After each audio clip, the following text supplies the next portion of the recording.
So what else are we going to have to accompany this? We have little tomatoes going on. Some fire roasted tomatoes. We're going to finish those with some dried basil, and we're going to finish them. I'm sorry, we're going to do it with some dried basil, and you can put salt and pepper on there as well. And you can also finish that with like some shredded low-fat mozzarella cheese if you like, or if you want some more cheese in it. If you don't, then they're just as delicious on their own. Okay, and tomatoes, again, when we talk about healthy eating, so much of what we propose or that we try to indoctrinate to our fellow lab mates is the fact of staying away from refined carbohydrates. And it also ties into the maintenance of blood insulin. So much of today's obesity and type 2 diabetes epidemic revolves to the in control of the blood insulin levels and blood sugar. By staying away from the refined carbohydrates and sticking to things like slow digesting carbohydrates like cellulose from vegetables and fruits, you're able to keep insulin levels at bay. And so what is happening in the body is you're constantly using fat as a metabolic fuel source. And by doing that, as is evidenced by people with the Mediterranean diet, which is a lot of fats, a lot of oils, you're able to stay in a constant fat burning state, which results in a leaner, more muscular physique. And so that's exactly what we've done here. We have no rice, we have no pasta, we have essentially nothing that was made in a factory. Essentially, we had things that grew from the ground and things that ate from things that grew in the ground. Of course, the beef I'm alluding to. And the cheese also, cheese and dairy get a bad rap according to the prevalence of lactose intolerance in Eastern Europeans. But believe it or not, actually, a lot of lactose intolerance can be bypassed, and it's totally an individualized thing. So I would advise you, if you're feeling a little gassy and you tend to gag when eating dairy, maybe skip it. Maybe try a goat's milk because it doesn't have that lactose sugar in it. But for the general population, lactose is fine. Or you can take a lactase, which is the enzyme that breaks down lactose. So we just have JR over here, an open-faced presentation. So much of what we see here in the Southwest is chopped really fine like a salsa or a pico de gallo. But actually, by doing it this way, you can hold a lot of the natural juices in essentially the shell, which is really rich in that cellulose. That's going to keep all the juices in there while the caramelization occurs on top. And of course, we can put our cheese, gets nice and bubbly and gooey, and then our basil, and you can pretty much put everything. But so much of tomato is water, and a lot of that water can spill everywhere once you start chopping it up and increase that surface area. But by doing it this way, you maintain a lot of those natural flavors. So we just got them going down in a little pan, it looks like. We're going to go to put this in the oven now. Alright, so 450 degrees for roughly 20-25 minutes. And so also, according with our tomatoes, we also have a little bit of asparagus. An excellent diuretic. And by diuretic, I mean you lose a lot of water in your skin. This is especially important with women. Women tend to retain a lot of the salt that they ingest in their diet. And salt actually works with water because it's so soluble, and you tend to retain a lot of water. And I see this quite prevalent in women, for instance. By eating natural diuretic sources, for instance, like dandelion root, cucumbers, asparagus, you're actually able to strip a lot of that water out. Into like a nice little, we'll put some spinach in and make it into like a nice little saute of sauteed spinach with some chopped asparagus. Okay, and a little bit of olive oil. A little bit of olive oil, exactly.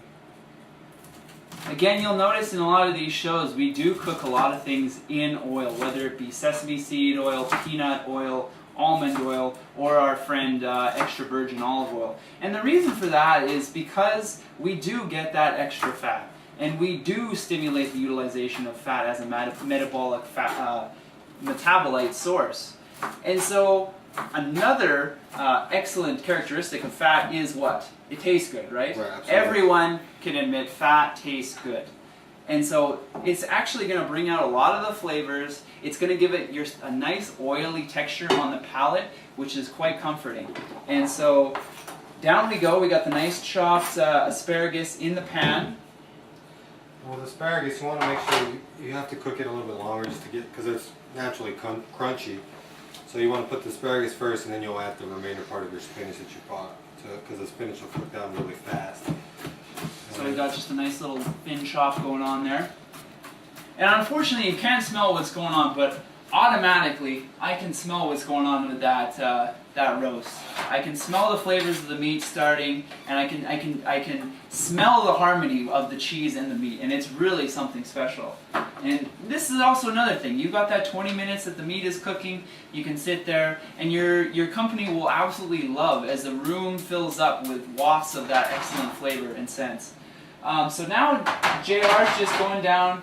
He's got that cooking. Everything's seasoned up.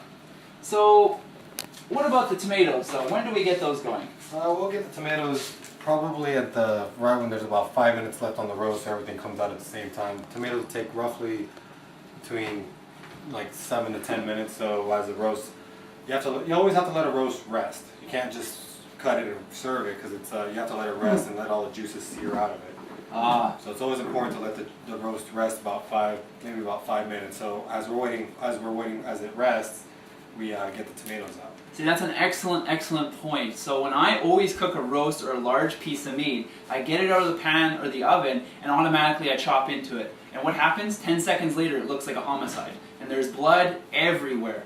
And so what he's saying is, if you let the roast rest, a lot of those juices stay in there, and they actually hold in the meat a lot better. And because when you cut too soon, all of those juicy flavors are gone. I'm gonna add a couple of cloves of garlic to our. All right, that sounds great. Just to get a little bit extra flavor. And so garlic, definitely an excellent flavor pleaser. Maybe not so nice if you're gonna go work out with your spouse the next morning. It tends to come out in your pores, and you smell pretty ripe, I would say. So we're just gonna get a nice kind of rough chop on these, nothing too fancy. Again, JR is quite the wizard with the blade here, so he's doing a lot better than I would. And you don't need too much garlic. Would you say that too many people use far too much garlic? Absolutely. Too many people, they think, well, it's small cloves, I need to add more. With garlic, less is more. You want to put maybe a clove, maybe 2 cloves of garlic in any time that you're doing anything. And so here we go. You can see.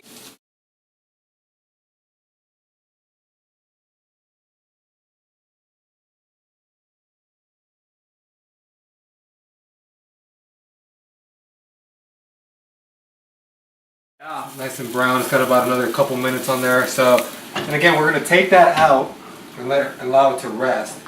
We also grated up some.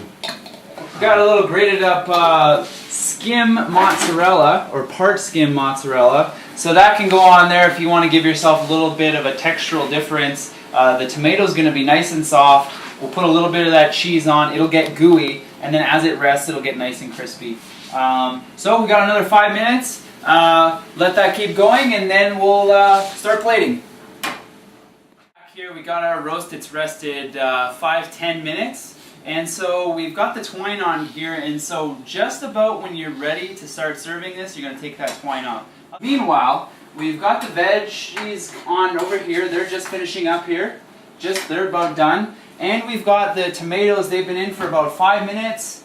And they've got about, what, 5 more minutes left, JR? About 5 more minutes left. Alright, and so to this, we're just going to drizzle a little bit of some part skim mozzarella cheese, just to give a nice little contrast to texture and boost up the flavor. And then, what, another couple minutes on those? Oh yeah, let them melt, maybe about a minute and a half. Minute and a half, just to let the cheese brown a little bit on top. And so there you have it. Basically, we made a very, very elegant, what I would call 5-star home family meal in roughly 30 minutes. And it's extremely healthy. We got the vegetables, we got the tomatoes, we got the healthy source of protein, and basically this is all we need for a good time. So on behalf of all the boys at the lab, and also JR, my lovely assistant here, I'm telling you, you can have your cake and eat it too. Cheers.